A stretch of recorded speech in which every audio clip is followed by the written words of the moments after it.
Hey guys, how are you? Really good. How are you? Doing great. So to start, I think, the first season is a lot about finding who you are and everything like that. What excites both of you for fans who are coming into season two and getting to see what this season has in store? Definitely the deep dive into each character's journey. Everyone is going so deep, everyone is discovering new things and having kind of existential crises of their own, considering what success is, considering where they want to be. Even for Cyrus, she's considering what age she is now and what she imagined the place that she'd be in.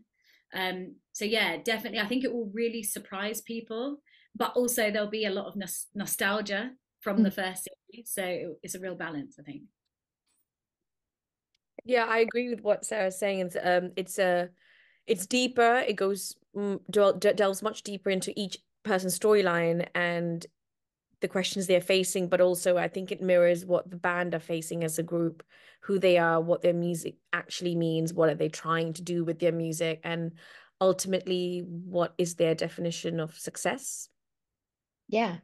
And I love, you know, that I can't remember if it was right when the first season came out or right after, but then like we got bands like the Lindas, which are the little girls who all like join. Like it's just really nice to see kind of a bunch of girls deciding like, nah, no, we're gonna make a band and just make music and people are gonna love it. Because that was very 90s. And I think we stopped doing that in the 2000s for some reason.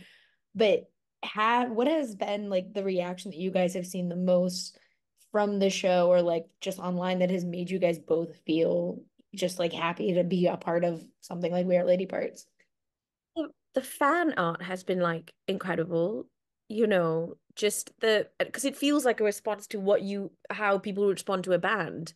So it feels like they respond to us like a band, and we're always with our instruments in every sort of art piece that someone draws, and it's like really, really beautiful. Lots of messages. I think I've never been part of a show with that much kind of like love from all walks of life. Yes, it speaks to a very specific kind of community or culture, and there are a lot of people, a lot of South Asian girls, a lot of like brown girls, a lot of Muslim girls who, send you DMs, and it's very beautiful. But on the other end, you have like a lot of people going, I'm so sorry. I hope it's okay for me to say I'm, 75 years old and I'm from Devon and, but I think the show I love and, or someone from like Texas, just not who you think would love the show, but are very effusive about the show. And I do think it speaks to like how if you're so specific with something, then I do think it becomes ultimately very universal. So I think Lady Parts is very generous with how many people it allows in. Hmm. I Yeah. Yeah, exactly the same. The only thing I'd add is that there was quite a few people who were saying that they had always wanted to be in a band or start a band or have their music out there, and they've sent versions of their music to me. And I'm no expert, but as long as I can just encourage and send some love to it, I'm just like amazed. Like this is your time. Like go, go, go. And it's so nice. And some people have released their stuff. I'm so happy for them. Like great that this was the thing that kind of made them do it. Oh, I love that. Well, and I have to ask because this is always very interesting to me because I am someone who in high school and college watched things like Misfits and Sherlock and like very British things in America. Do you guys and like now there a lot of people are experiencing that with We Are Lady Parts because it's just, you know, it's a British show that now we've all adopted in America.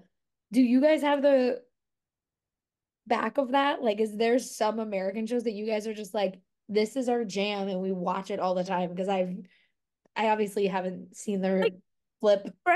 Friends is huge. I feel like Yeah. Friends was a phenomenon. Like, but I Big loved Bang. American sitcoms growing up. Like I loved Frasier, Seinfeld, like all of them. Yeah, I Love Lucy was a huge one for me growing up. So the classic American sitcoms, the whole live audience sitcoms that just don't exist anymore.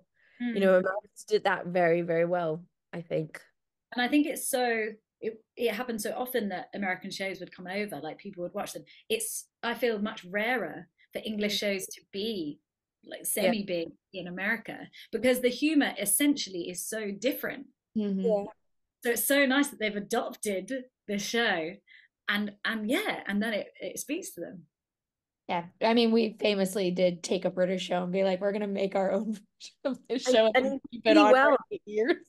Yeah, like I'm sorry, but you kind of like smashed out of the Smashed park. it. Like Yeah, absolutely smashed it. I rewatch the US Office more than I do the UK one. Like I'm sorry, but it's true. Steve Carell. It did give me Parks and Rec, so I can't be mad in a roundabout way. The British people gave me Parks and Recreation. It's just it Yeah, took exactly. like um, I do love, just comedies and sitcoms, especially ones like this. This is not a sitcom, but like comedies that not only focus on women, as I just said, I love Parks and Rec, but do it in a way that it's not like a girl power necessarily moment. It is just women who are doing something, which inherently ends up being that because that's the world we live in.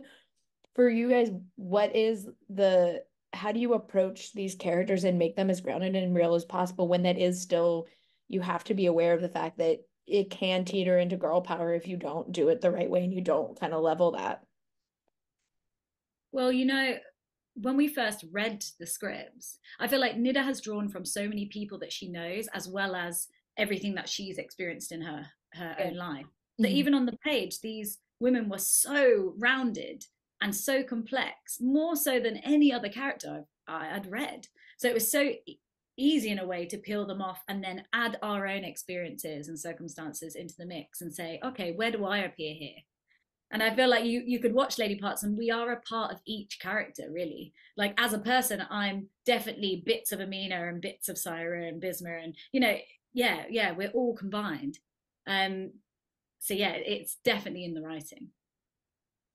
Yeah, and, for my last question, I have to ask because we're going into a second season, as you said, as we talked about earlier, people were really like connected with that first season, and we got to see a full story. What are you guys both most excited about heading into season two and knowing that like you're probably gonna get more 75-year-old men being like, I love this show. But like, what are you most excited about for people to see in season two? I hope they like the songs because I really love the songs in season two. I hope they're surprised by it. But also just I think we've sat with this for so long now because we knew we were going to do season two, but it was a long wait.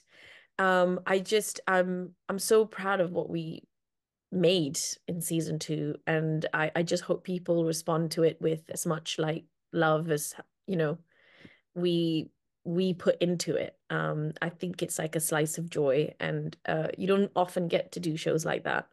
But yeah, I hope they go away loving the songs. I hope they make it on the Spotify playlist. That 75-year-old man, he's gonna be like, Yeah. this one on the playlist. Yeah, same. Guitar guys, I'm telling you, guitar guys love Uh, We Are Ladies. yeah, Yeah. yeah. We got sent a video of someone dedicating their gig to Lady Parts. It was epic. Oh, So I epic. love that. Yeah, I can't wait. I want more people this time around to do the same thing. I want them to just be like, okay, now this is for the girls. But thank you guys so much for talking with me today. I really appreciate it, and I can't wait for everyone to get to see season two. Thank you oh, so much. Thank you guys. bye. Bye. Have a good Bye. day.